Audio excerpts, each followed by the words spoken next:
প্রিয় দর্শকবৃন্দ, আজকে যে বিষয় নিয়ে আলোচনা করব সেই বিষয়টা হচ্ছে বিআরবি। এটা হচ্ছে দাইকিনের বিআরবি ইউনিট। সো হঠাৎ করে এক কাস্টমার ফোন দিয়ে বলল তাদের এসিটি চলছে না। তো আমরা আমাদের টেকনিশিয়ান টিম নিয়ে তারপর কাস্টমারের বাসায় আসলাম। আসার পরে প্রথমত এই বিআরবি ইউনিট দিয়ে তাদের 3টা ইউনিট চলছিল, ইনডোর ইউনিট। তো 3টা ইউনিটের 2টা ইউনিট হচ্ছে তাদের রিমোটগুলো সিলিংয়ের উপরে ছিল। তো সেগুলো আমরা আর চেক করি নাই। যে আরেকটা ইউনিট ছিল সেটার ভিতরে U4 ইউরোকোডটা ছিল। তো প্রথমত আমরা বিআরবি আউটডোর ইউনিটে উপরে চলে আসলাম। আসার পরে আমরা ভালোভাবে এই পাওয়ারগুলো চেক করছি।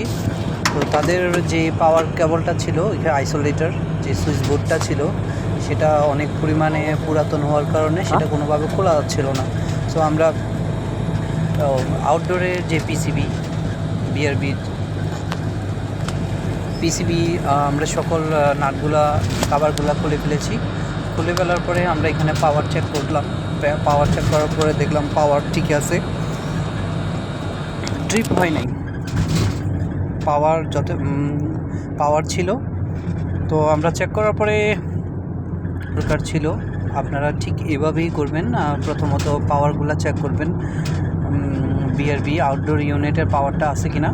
তারপর ইনডোর ইউনিটে কয়টা ইউনিট চলতেছে, ইনডোর ইউনিটে সবগুলা চেক করবেন। তো বিআরবি U4 U9 ইউরোর কোড আসার একমাত্র কারণ হচ্ছে শর্ট সার্কিট। ইনডোর ইউনিটের কোনো না কোনো একটা ইউনিটে হয়তো টিপ হয়ে গেছে।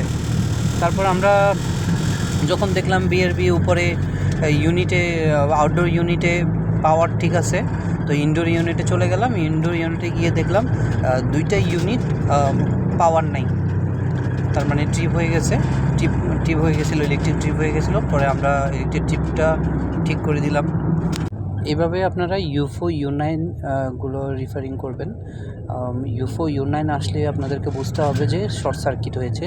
এই ইনডোর হোক আর আউটডোর হোক, এভাবে আপনারা সলভ করবেন।